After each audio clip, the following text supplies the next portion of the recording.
नमस्कार, मैं हूं विक्की सहरावत।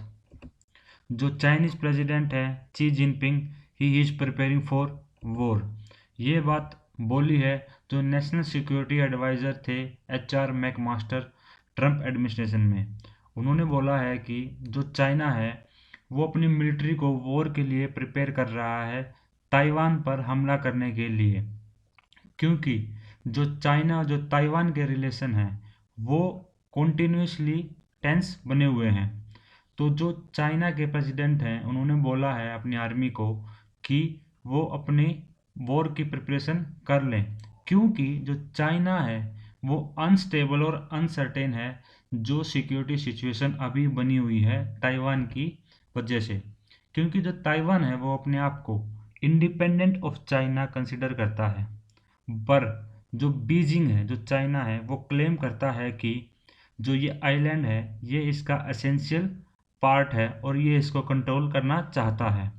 जो शी जिनपिंग है उन्होंने ये बात अपनी स्टेटमेंट्स में बार बार बोली है कि चाइना एक एज ए होल होना चाहिए, क्योंकि ताइवान के बिना चाइना पूरा नहीं है और ये एक अधूरा है। चाइना ने बार बार एग्रेसिवली ये बात बोली है कि जो इकोनॉमिक और फाइनेंशियल पर्सपेक्टिव से वो एग्रेसिव नहीं होगा, क्योंकि जो वुल्फ वॉरियर डिप्लोमेसी है चाइना द्वारा वो भी की जा रही है। जो वुल्फ वॉरियर डिप्लोमेसी है वो क्या होती है?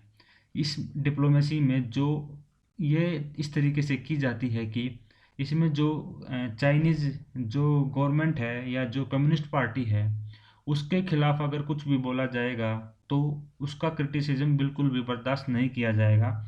और जो भी उसके रिलेटेड जो पॉलिसीज़ हैं सोशल मीडिया पर उनको बिल्कुल भी अगर उनके खिलाफ कुछ बोला जाता है तो वो बिल्कुल उनको डिनाउंस करेंगे और उनका क्रिटिसिज्म भी करेंगे।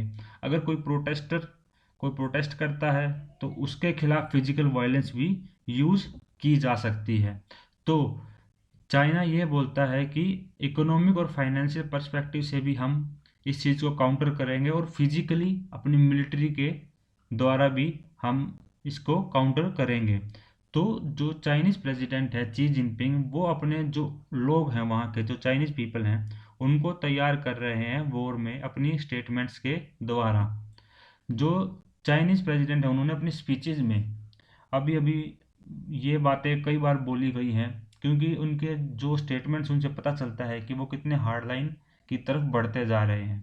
उन्होंने जो बातें बोली हैं वो चीज़ें यूएस को एक थ्रेट ऑफ वॉर की तरह देखनी चाहिए और जो यूएस और जो इसके एलाइज हैं उनको ऐसे नहीं होना चाहिए कि जैसे कि अब रसिया ने यूक्रेन पे हमला किया था तो उसी सेम ट्रैप में अभी अमेरिका और जो इसके एलाइज हैं उनको उसमें फंसना नहीं है। ये बात बोली है जो सिक्योरिटी एडवाइज़र हैं उन्होंने, जो पहले ट्रंप एडमिनिस्ट्रेशन में सिक्योरिटी एडवाइज़र रह चुके हैं। जो पेलोसी हैं जो स्पीकर हैं वो पीछे अगस्त में उन्होंने विजिट किया था जो ताइवान है वहाँ पे। जो चाइना और जो ताइवान रिलेशन थी वो इनकी विजिट के बाद काफ़ी उनमें बहुत सारी दिक्कतें पैदा हुई थी और कॉन्फ्लिक्ट ऐसा हो गया था कि ऐसा लग रहा था कि ये चीज़ें एस्केलेट कर सकती हैं और वॉर की सिचुएशन बन सकती है, क्योंकि चाइना ने जब इनकी विजिट हो रही थी तो मिलिट्री ड्रिल्स भी स्टार्ट कर दी थी जो ताइवान जो आइलैंड है उसके आसपास।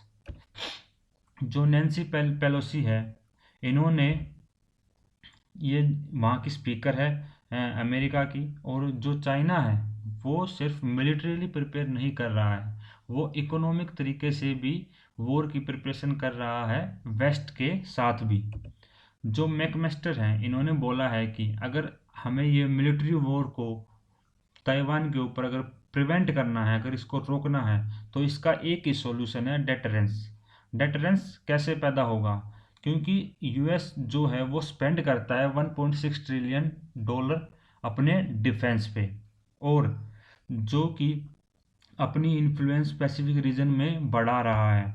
तो अगर चाइना के साथ वॉर होती है कल को तो इसको पैसा और ज़्यादा लगाना पड़ेगा।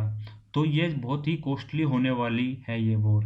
तो अमेरिका को अपने डिफेंस का बजट या अपने जो डिफेंस पे इन्वेस्टमेंट हो रही है उनको नेशनल सिक्योरिटी पर बढ़ाना पड़ेगा और ज़्यादा इन्वेस्ट करना पड़ेगा।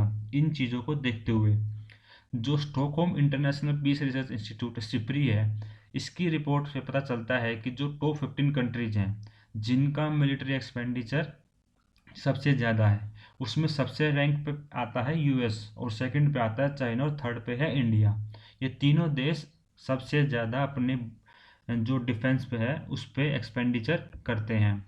तो जो चाइना का डिफेंस बजट है वो 2022 में 7.1% से बढ़ा है, क्योंकि चाइना कॉन्टिन्यूसली अपने बजट जो डिफेंस है उस पर बढ़ा रहा है और वो भी अपनी पैसिफिक रीजन में अपनी एक प्रेजेंस शो कर रहा है और वहाँ पे अपने सेटअप कर रहा है, आर्टिफिशियल आइलैंड सेटअप कर रहा है और जो ट्रेडिंग जो रास्ते हैं उन पे अपना कंट्रोल करने की कोशिश कर रहा है।